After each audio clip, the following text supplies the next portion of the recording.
right. Hi, everyone. Welcome back to the podcast. Today, I have an amazing guest with me. I'm so excited to have her here. Thank you so much for joining us. This is Sam Altieri. She is a speaker, psychic channel, mentor, and someone that I love the way that you show up in your business. I love the way that you make intuitive decisions and you talk a lot about a lot of the same things that I feel so deeply about regarding evolution and deaths and rebirths and self-reflection and the evolution of self and letting that really be in parallel with your business. So I'm so glad you're here to share all of your wisdom. Why don't you introduce yourself, give a little bit of background so we know what we're working with?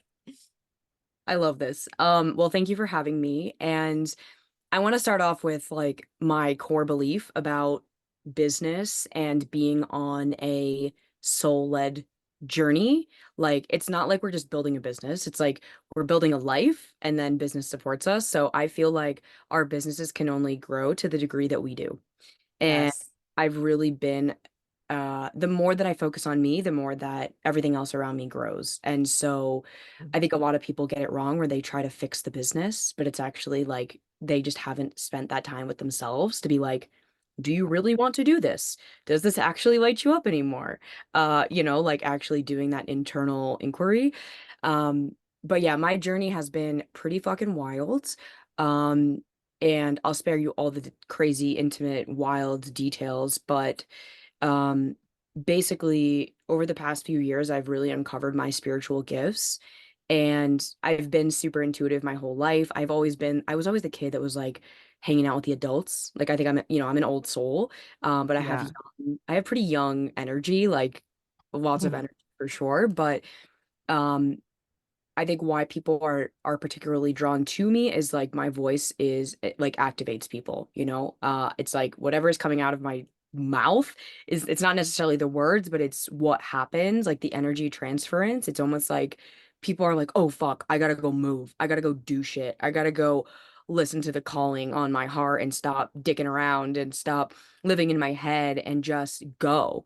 And that's really how I've built my company. The second company I'm building, like I'm like, it is about really getting out of your head and getting back into your body and just full send, like, let's fucking go, trust, action, leap before the net appears type of living. And that's how I've always lived my life, to be honest. I just didn't recognize that a lot of people don't do that. A lot of people live in their head. And I'm like, whoa. So that's part of one of my main missions is really getting leaders, visionaries, people that are here to change the collective and just like make fucking an impact to get them out of Yeah. their head and go do the shit they know they need to do. Because a lot of people are sitting on a lot of potential, a lot of impact, a lot of money, a lot of yeah, freedom and a lot of just like being held, because they're in their head in fear and doubt and lack. And so yeah, I'm really here to just like activate people, wake them up and be like, let's go, baby. Like, it's time to be seen. It's time to use your voice. It's time to put yourself out there. It's time to be known, stop hiding in plain sight and let's fucking go. Yes, yes, yes, yes. And you're such an activation channel. Like your energy and the way that you speak and what comes through you is it is exactly that energy of like, all right, time to get moving, right? And it's so beautiful. And yeah, and I agree with everything that you said, right? Like we live in a society that teaches us what is the most logical, what is the most profitable, what is the thing that you should be doing next, right? Like that was really my entire life. Like everything was like, what is the right next thing to do? What is everyone else doing? What is expected of me as this Chinese daughter of immigrants? That it wasn't even a conversation whether or not you go to college, right? It's like this is what you do. This is what is expected of you. And then going into this career field and business has honestly broken me open in so many ways and allowing me to have this relationship with myself that I've never had before. So I'd love to hear more about how you cultivated this relationship with yourself. Was it always that way? I know it definitely was not for me, especially in the beginning. I burnt myself out. I did all the things. I was trying to copy everyone else around me. So walk us through like how you became the Sam that you are today in your business. Oh man, this is funny. This is a funny question and I love it. You know, I think that I don't think this I think this is one of my last lifetimes for those people that I believe in. just said that the other day. Really? I was like, I can't do this anymore. Yeah. Yeah, and the reason why I say that is like I I feel like I'm not interested in what most people are interested in. I feel like there within me there's always been this inner knowing of like so many people are living life according to others' expectations and society's, obligations and the white picket fence theory and, have kids, get married, buy the house. And, I'm presently in my van and my fiance and I are traveling full time in our van right now. Which is so cool. And thank you. It is. It's Yeah. very cool. It's very cool. And when we made the decision to buy this, I didn't have one morsel of what are other people going to think because I've completely deprogrammed that out of me. Mm. And somebody once said to me, Sam, like you live so boldly. Like you just do it. You just do the thing and you are literally so free and like liberated. And I was like, Yeah. yes, and that wasn't how it used to be. I think we talked about this. I grew up Catholic. Hmm. And so, for anyone that grew up in some sort of religion, I feel like there is this guilt and shame if we don't want to follow the rules. And Yes. there's so much shame around desire. And this started for me as a kid. It showed up in all sorts of ways. Like I remember wanting to like understand the human body and like I was like hanging out with my guy friend at the time at like the age of 11. We were just like exploring each other's bodies at the age of fucking 11. And then my parents found out, okay? And you can imagine growing up in a Catholic household with an 11-year-old daughter, finding her with a boy in her bedroom naked, that's going to create some situation. And Yeah. so it was like that was one of the first moments I remember being like, holy fuck, I can't trust my desire. Right. And so I have to live a dimmed version of me. I can't get in trouble. I don't want to do it wrong. I don't want to mess it up. And I was the kid that was like perfect attendance, you know, trying to get the best grades. I was an athlete and a student. Like I was the classic high achiever, but on the inside I was fucking dying. And um basically at a certain point I got to the place where I found this journal that I wrote in when I was a kid, and it was just like, what the fuck is the point? I feel so worthless and unhappy. I was in such a dark place as a young kid, and I was such a highly sensitive kid and an emotional kid. And I was obviously, I mean, I was probably psychic then too. I just didn't know it. Yeah. And so I was like forced to, be nice to those people, say hi to that person, oh, blah, blah, blah. And I'm like, wow. So it was like, it was there all along, but also my parents didn't know that. They didn't know how to handle someone like me. And I became a really angry child because I didn't feel seen and I didn't feel like anyone understood me because I didn't let them, and I didn't know how to even Yeah. communicate that. So from that place, and then so many pieces in between. I mean, I competitively danced, so there was a lot of comparison with women. I mean, I think every single woman has so many lineages of like sisterhood wounding, maternal wounding, keeping herself small, quiet, because we don't want to make other people uncomfortable. But Hmm. now I know that part of my mission here is to be an activator and to be as big and bold as possible. And yeah, that will trigger people, but it also will heal a lot of people and it will also give permission to a lot of people to go even fucking bigger without Exactly. apology. They need Because it. yeah, and like I'm not doing it to change people. I'm just doing it because that's where my soul is calling me. I'm not Mhm. intentionally trying to trigger people. I'm not intentionally trying to make people uncomfortable. But as a sensitive person and recognizing, wow, I don't want them to think I'm abandoning them. I don't want them to think I'm leaving them behind. And that's not what it is because when we as leaders are listening to where we need to go and it scares us and it's big, we have to surrender to that, or else it's going to create disease. It's going to create issues in our physical 3D Yeah. reality. And I keep being called to go bigger and bigger and bigger. like big worldwide stages, big stuff. And I'm like, whoa. So it does require a lot of identity death and a lot of not making it wrong, not making yourself wrong for wanting to either go really big or in a different path.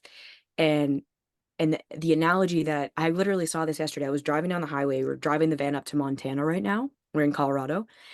And I was thinking about this because it's been very present for me as I'm doing a lot of shifting and building a second company and like what that's going to mean for the coaching business too. And I'm like, okay, when we're on a highway, right? Uh say we're on the 405. All right, I'll use California. Say we're on the 405. Does the 405 run north south or east west? I don't remember. I would not be the person to ask. Okay, whatever. Say it goes north south, okay? And if it's wrong, like you guys can come at me, but like say it's north south. When we're driving north and we see a car get off the exit to change directions and either take an exit or go south, do we make ourselves wrong for going north? Do we make them wrong for taking an exit or going south? No, there is Mm, neutrality because you're not making that car taking an exit mean anything about you. You're just like, oh yeah, they're going that direction, we're going this direction.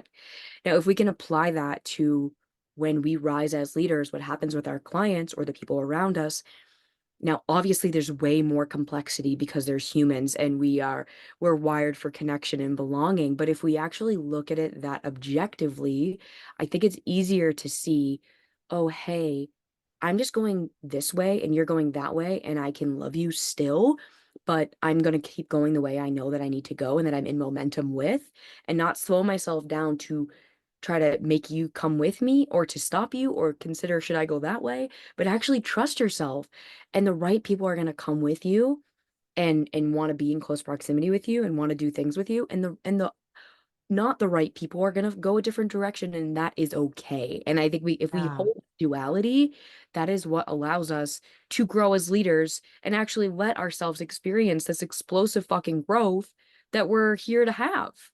Yeah. Oh my gosh. I love all of that. And that has been pretty much like I have very similar parallels to a lot of that journey as well.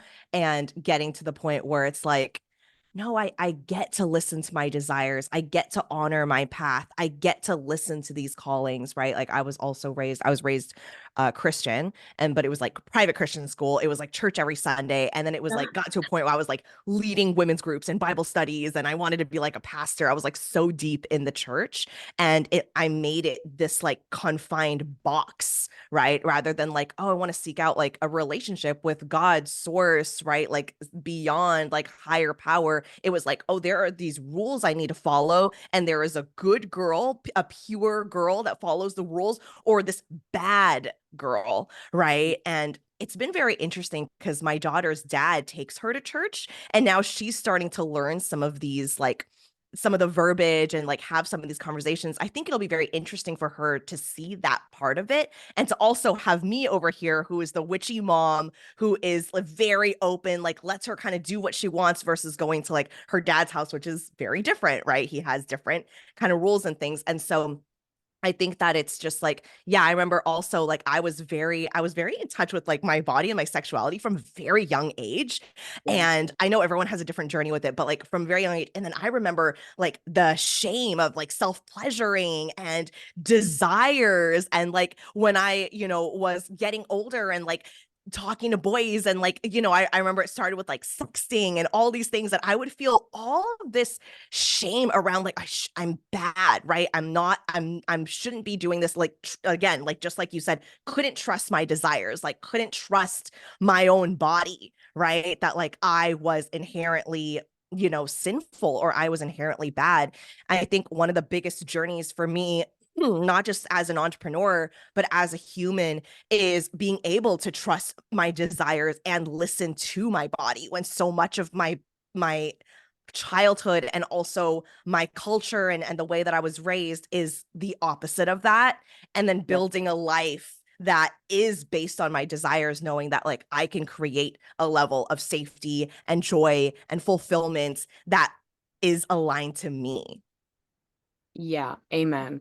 I feel like when you were talking, what was coming through for me is like I feel like this conversation, like if we apply it to money, is so important, Yeah. specifically for women, because women were not allowed to take out credit cards until 1974. Yep. And like we always had to rely on the man.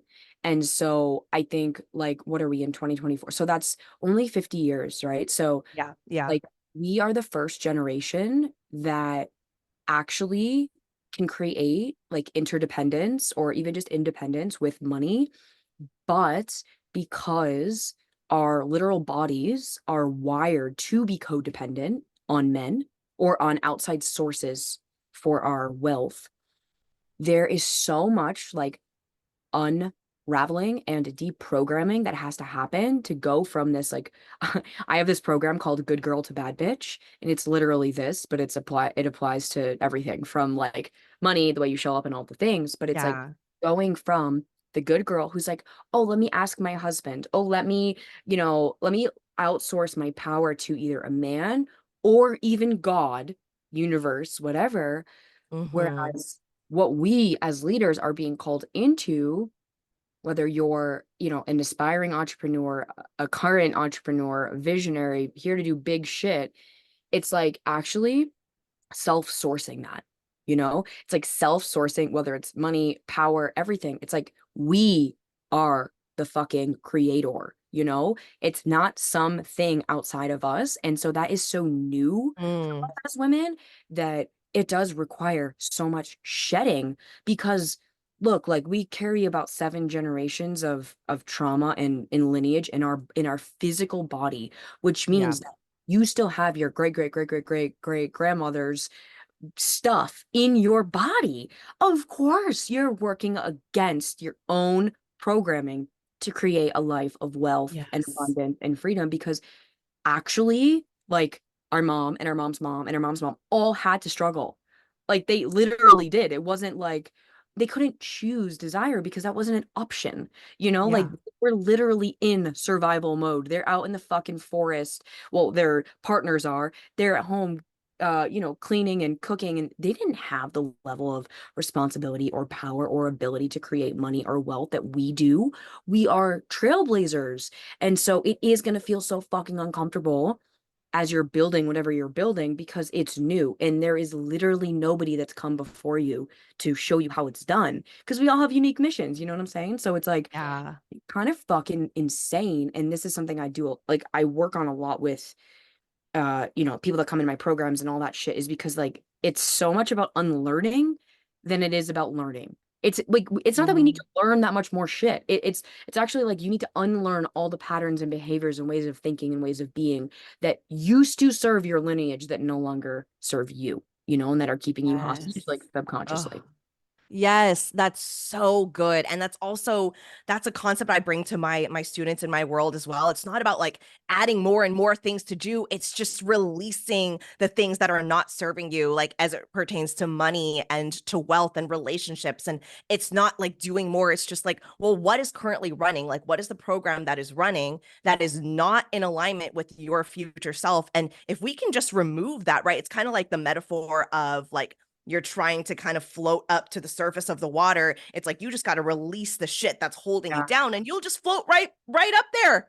Like it's not going to take that much work, right? It's like you get to flow yourself into it when you release and release and release and you show up as your truest self in all areas of your life and business. It's so much more work to put on a mask, to like remember a lie, to remember a story, right? To like show up as a persona than like, hey, like this is who I am. Hi, like this is all of me.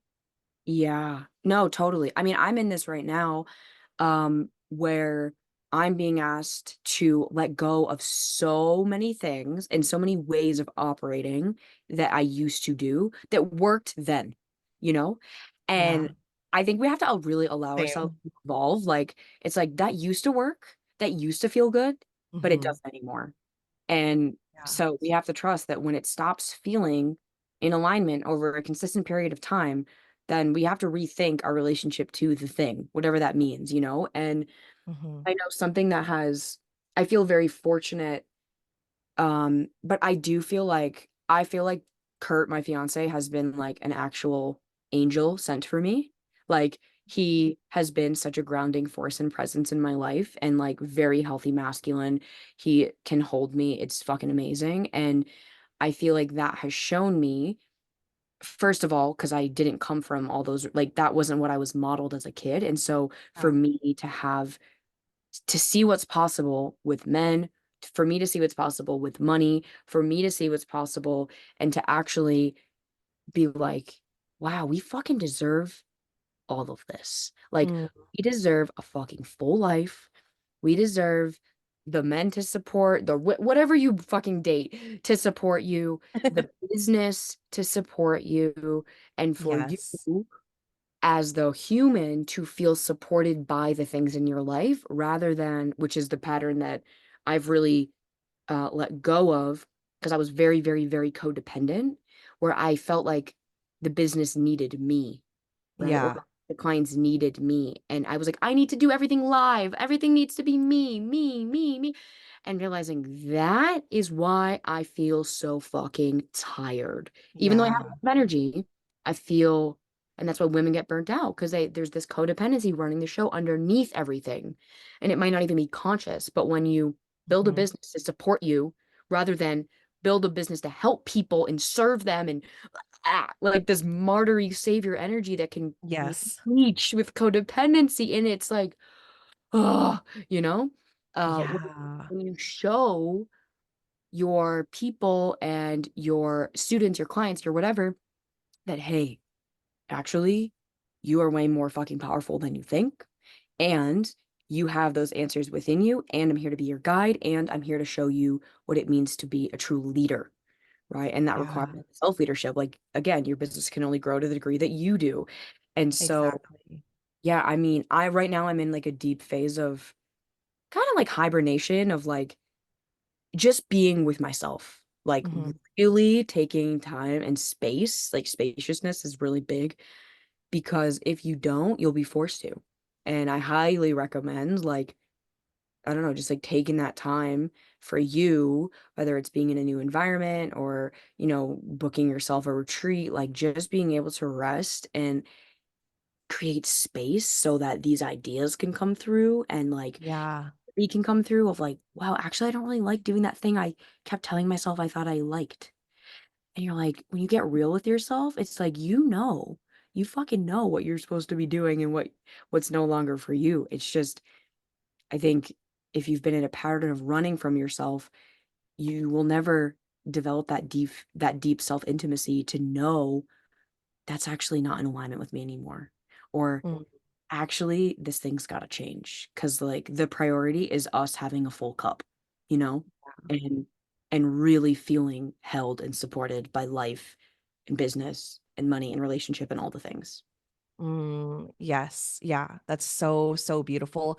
And honestly, if there is like one thing that I really want entrepreneurs to know, it's that you can be all of yourself and make millions doing it. Because otherwise, what we're essentially saying to ourselves is like, I can't possibly be successful following my desires. I can't possibly be successful being all of me. I can't possibly be successful, doing the things that I really want to do. So let me fit myself into a box. Let me find a niche. Let me see what this other person is doing because they're successful. I don't like doing it, but let me go and do it because that's what I need to do to make money. That paradigm, that like employee way of like energy and mindset, it's not supporting us as entrepreneurs, right? And that's something I do a lot of, actually like force my clients like evaluate. Like that's something that we do so deeply in my mastermind. And then also like I'm creating this all access pass, and it's like, well, why did this happen, right? If you didn't get the desire, if you didn't hit the goal that you wanted, right? Like what exactly was it? Like what did you create? What didn't work, right? Understanding that. And then also when you're celebrating wins, what created that? Right. So that way we're taking responsibility and accountability for what's happening in our business. And we're not like me when I first hit my first multi six figures, 200K after my first year in business. I was like, I didn't know how to hold it because I wasn't doing the nervous system work. I felt guilty. I was like, oh my gosh, all this money. Do I deserve it? Am I worthy of it? How did I create it? Was it a fluke? Right? Was it just an accident? Right? Because And then that spurred all of this identity work, mindset, deepening. I had my spiritual awakenings after one after another after that, because I was like, this is not right. I came from being a teen single mom on food stamps to making the most money I'd ever made, and I'm unhappy. What the fuck? That is so sad. And then learning what had to happen for me to hold it and then Yeah. increase that over time. Yeah, and I feel like what you're talking to is like identity. Like similar, same shit. I made I fucking made like million I think it was when I hit the $1 million mark and I was like, wow, I don't think I ever knew how to hold it. Like I didn't have the identity to hold it. I didn't have the Mhm. nervous system capacity to hold it. There was probably a lot of really deep-seated worthiness things under there around feeling worthy and deserving of having it, even though Yeah. consciously I didn't think that, but subconsciously, clearly, I didn't feel worthy of raising my prices, even though I wanted to, Yep. you know. And so there was this disconnect, and um, like I had like $40,000 worth of credit card debt, and I was making multiple six figures a year. And I'm Yeah. like, what's going on? Like Yeah. there's something off. And now I don't have any of that, which is amazing. And I have built up savings and I have assets and I have investments and I have all this shit. And I literally never thought I was going to get out of that cycle of like spending more than I made and debt and like all of that. And now to be where I am, I'm like, holy shit. So all of Mm. that was the inner stuff. All Yeah. of that was actually, it wasn't necessarily business stuff. It was me stuff. Yep. It was deprogramming. It was subconscious shifting. It was somatic work. It was healing. It was fucking so much stuff. There's way too many things that I can list right now, but Yeah.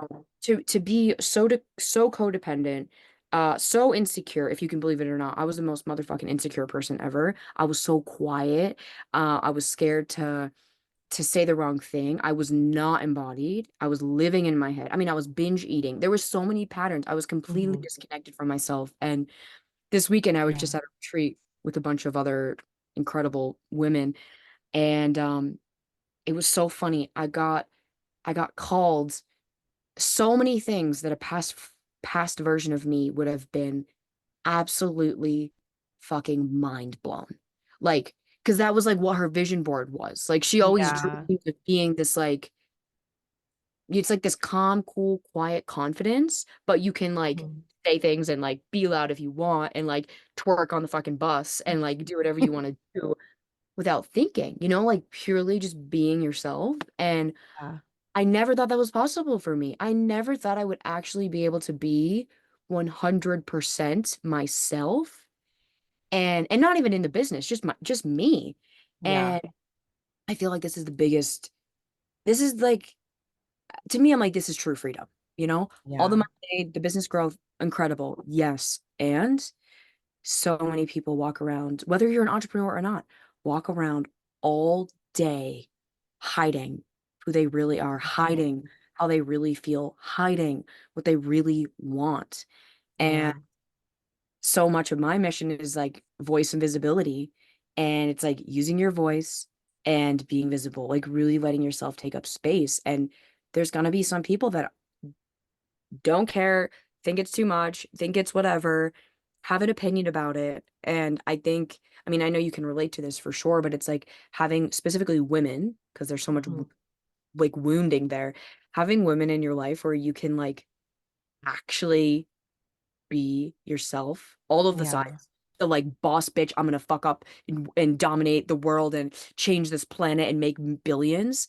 And then also the soft, like tender, vulnerable, like damn, this is so fucking hard. And like Mhm. my, I need to heal my womb and I need to heal my mommy issues. And like, we can have both of those things Yep. happen, and like Yes. to be that all, that's fucking beautiful. Like, that's the full human experience. Oh, And yeah. like, I even think about it with Kurt. Like, we have I, God, that man, I love him so fucking much. And like, we have built such a beautiful relationship of like trust and safety, but Mhm. have high highs. We have fucking amazing times together. And also we have really challenging conversations, especially when I'm about to get my period, where I'm emotional as fuck and sensitive as fuck. And like, it's Yeah. beautiful. That's what makes it so beautiful is like we can be both in any context, you know? Exactly. Oh, yes. And I was just thinking, because I've been single for a while now, and I've had like these back-to-back relationships, and I definitely, in the future, I desire to call in that counterpart. But I was just like sitting with my friend over the weekend, and we're just like sitting and facing each other and talking about all these things. I'm just like, oh, this is so beautiful to just be able to like come and bring all of myself and just like be in sisterhood where I don't have to be the coach. I don't have to be the business owner. I don't have to be the mom, right? That's like I'm just here and have it's medicine. It truly is medicine. And yeah, I feel like we need a space to be able to hold all those different identities and people that allow us to be big and are okay with us expanding and being big, right? Like knowing that and then knowing where to kind of release and cut people off that aren't coming along with us. And that's okay. It's part of the process, right? It doesn't mean anything's gone wrong, right? Maybe they'll come back again in the future and maybe they won't, right? But it's not about that. It's that evolution. Okay.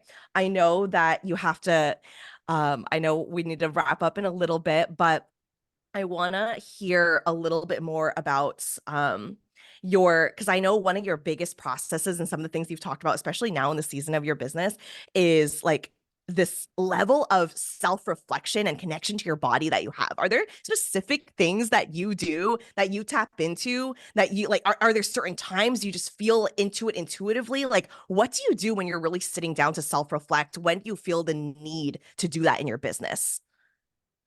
Yeah, this is a great question. I mean, I feel like I'm doing this every single day, all the time, to be honest. Not on a conscious level, but I think Mm, I'm just very, like, the thing I do the most is like, I'm very aware of energy, right? Like, I'm very aware of how yeah.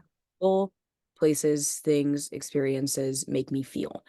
And Mm, when I recognize a visceral response in my body, whether it's like a fuck yeah or a ugh, like kind of like a meh feeling, I take yeah. inquiry of that because I'm like, that's information. And that Yes. information is going to give me insight into what I need to do. And so it's almost like I don't really do anything before I feel. And I think a lot of people do this the opposite. Like they do things and then Mm, feel. I think we have to yep. feel Yep. first and then do. Like we intuit, we sense things. Um, and especially for those people that are coming into their spiritual gifts, or you're starting to like be more intuitive or maybe clairvoyant or whatever.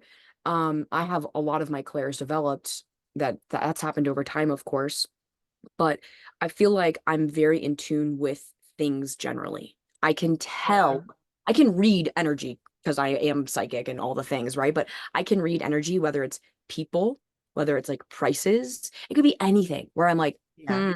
mm.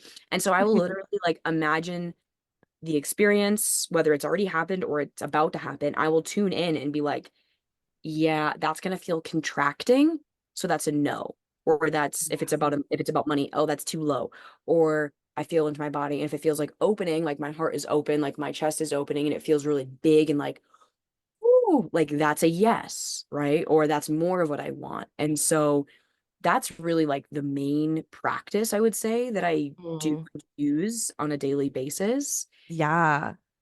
And starting to really like again, letting go of the shame of, oh, but I put all this work into this thing and I should XYZ.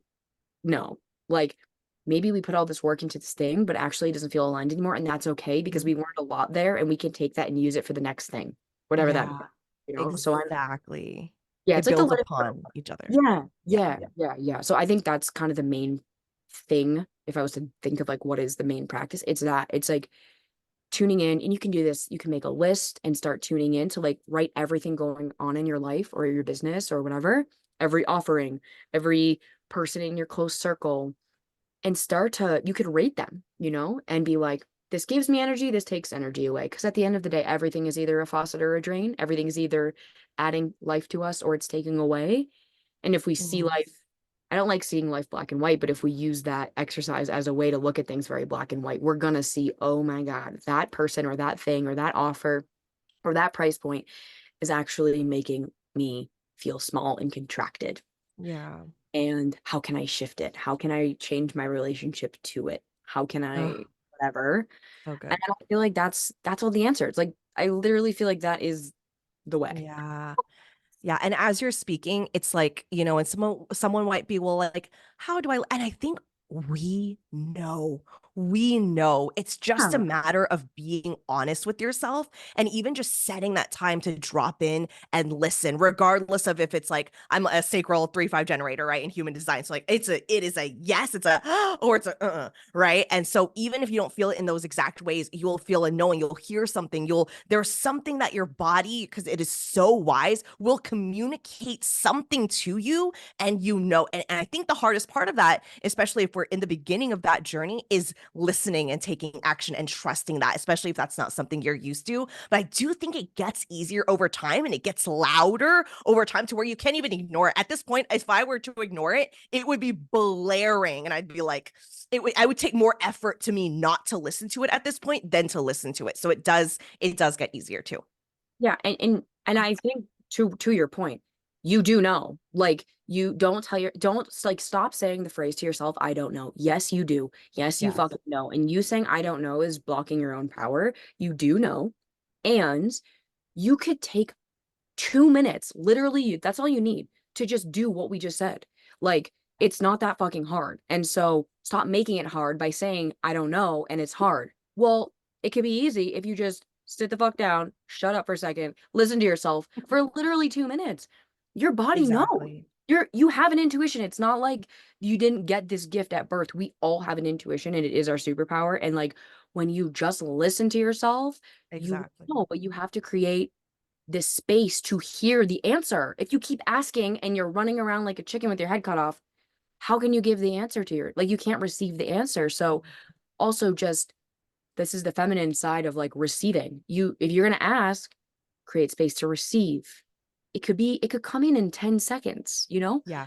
It'll take a little bit longer, but honestly, it is a process because I definitely was not plugged into my intuition at all from like once I kind of like started judging myself and felt very disembodied and was living in my head. And then the more I fell in love with myself and practiced self-love and started to come back into my body, that's really Mhm. the journey to becoming super intuitive and unlocking your psychic gifts is like being embodied. Then you can fucking hear yourself and realize how powerful you are and be self-sourced, you know? Exactly. Yes, yes, yes. Yeah. Like last night, like I love going on walks and listening to podcasts, but I was like, you know what? I just wanna like speak and receive. And it was like, I was like, oh, I was feeling, oh, it gives you space to find like things wants to come through. But if you're not giving it space to listen and receive, how is it going to get through to you? Right. And so creating not just the asking, asking, asking, but the space to receive, the space to allow and to listen in and tune in, because there's always going to be something there for you. Always. Yeah. Yeah. I love that. Yeah. Yeah, beautiful. Okay, thank you so, so much. We're probably going to have to do like another part. There's so many things that we can talk about. We can go deeper into money. We can go deeper into receiving. There's a lot that we can talk about. I'm so grateful that you were on the podcast, just sharing your magic. Where can we find you? Where can we connect with you? And, I know you got your show as well. Yeah, I mean, I am usually, let's say podcast for sure is the number one place where my community hangs out. It's the Sam Altieri show. You can type it into whatever, Spotify, Apple. Um, and then Instagram is where I've built the majority of my community. So you can come over there, follow, hang around. I usually share just like fun pics and life updates over there, but the podcast is where I share a lot of the magic, and you'll be able to find out, if you want to talk about working together, all my courses and shit, you can find them there. But yeah, I would say IG and the podcast are the main spaces for sure. Perfect. And I will have all of Sam's links below in the show notes. So just scroll down and you'll see her Instagram and her podcast and all of that. You can go and check her out. Her podcast is amazing. She's just such a beautiful channel. So definitely go and do that. Thank you Thank so you. much for being on. I appreciate you. Thanks for everyone for tuning in. I'll catch you on the next episode. Bye, guys.